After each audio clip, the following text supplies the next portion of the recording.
লন্ডনে মা খালেদা জিয়াকে নিয়ে পার্কে ঘুরলেন তারেক রহমান।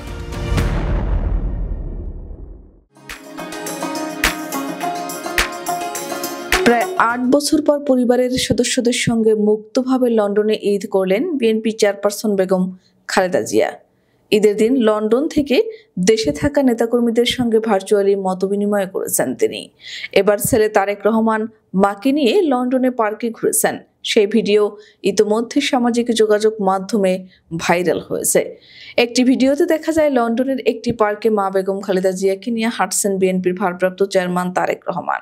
বেগম খালেদা জিয়া হুইল চেয়ারে বসা এবং তার পাশে হাঁটছেন তারেক রহমান সহ অন্যরা। বিএনপির মিডিয়া উইং থেকে জানানো হয়েছে, মঙ্গলবার বিকেলে যুক্তরাজ্যের একটি পার্কে বেগম খালেদা জিয়াকে ঘুরতে নিয়ে যান বিএনপির ভারপ্রাপ্ত চেয়ারম্যান তারেক রহমান। এ সময় তার পরিবারের সদস্যরাও ছিলেন। লন্ডনে ঈদ উদযাপিত হয় গত রোববার। সেদিনের পারিবারিক ছবিতে বড় ছেলে তারেক রহমান, তার সহধর্মিণী জুবাইদা রহমান ও বড় নাতনি জাইমা রহমানের সঙ্গে বেগম খালেদা জিয়াকে বেশ ফুরফুরে ও হাস্যোজ্জ্বল দেখা যায়। বাংলাদেশে ঈদের দিন সোমবার রাজধানীর গুলশানে বিএনপি চেয়ারপারসনের কার্যালয়ে স্থায়ী কমিটির সদস্যদের সঙ্গে লন্ডন থেকে অনলাইনে যুক্ত হয়ে ঈদের শুভেচ্ছা বিনিময় করেন বেগম খালেদা জিয়া ও তারেক রহমান। বিএনপির চেয়ারপারসন বেগম খালেদা জিয়া দলের নেতৃবৃন্দের উদ্দেশ্যে বলেন, আগামীতে গণতন্ত্র প্রতিষ্ঠায় সবাইকে ঐক্যবদ্ধ থাকতে হবে। খালেদা জিয়া বলেন, একে অপরকে সহযোগিতা করতে হবে, সবাই মিলে ভোটের অধিকার প্রতিষ্ঠা করতে হবে। সবার উদ্দেশ্যে বিএনপি চেয়ারপারসন বলেন, আপনাদের এত ত্যাগ ও সংগ্রাম বৃথা যায়নি এবং যাবে না। দেশবাসীর ভোটাধিকার সবাই মিলে প্রতিষ্ঠিত করতে হবে। খালেদা জিয়ার লন্ডনে এটি তৃতীয় ঈদ উদযাপন।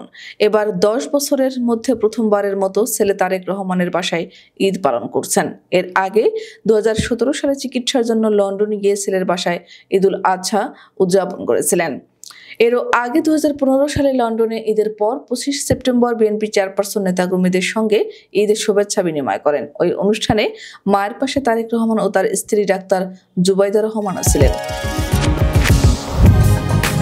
প্রসঙ্গত, গত 8 জানুয়ারি Sheikh Tamim bin Hamad Al থানির পাঠানো রাজকীয় এয়ার অ্যাম্বুলেন্সে করে সাবেক প্রধানমন্ত্রী চিকিৎসার জন্য লন্ডন পৌঁছান। হিথ্রো আন্তর্জাতিক বিমানবন্দর থেকে সরাসরি তাকে অ্যাম্বুলেন্সে করে ডেভেনশায়ার প্লেসে দ্য লন্ডন ক্লিনিকে ভর্তি করা হয়। 17 দিন চিকিৎসাধীন ছিলেন এই হাসপাতালে অধ্যাপক জন প্যাট্রিক কেনেডির তত্ত্বাবধানে। এরপর লন্ডন ক্লিনিকে তার জন্য গঠিত মেডিকেল বোর্ডের সিদ্ধান্তে ছেলে তারেক রহমানের বাসায় অধ্যাপক প্যাট্রিক কেনেডি ও অধ্যাপক জেনিফার ক্রস এর তত্ত্বাবধানে চিকিৎসাধীন আছেন খালেদা জিয়া। 79 বছর বয়সী সাবেক প্রধানমন্ত্রী খালেদা জিয়া দীর্ঘদিন থেকে liver cirrhosis, kidney, heart, diabetes, arthritis সহ নানা শারীরিক অসুস্থতায় ভুগছেন। 2018 সালে বিএনপির চেয়ারপারসনকে একটি মিথ্যা মামলায় গ্রেফতার হয়ে পুরনো ঢাকার কেন্দ্রীয় কারাগারে বন্দী ছিলেন। করোনার সময়কালে সরকার তাকে বিশেষ কারামুক্তি দেয়। কারামুক্তি অবস্থায় 4টি ঈদ কেটেছে কারাগারে ও বাংলাদেশ মেডিকেল বিশ্ববিদ্যালয় হাসপাতালে।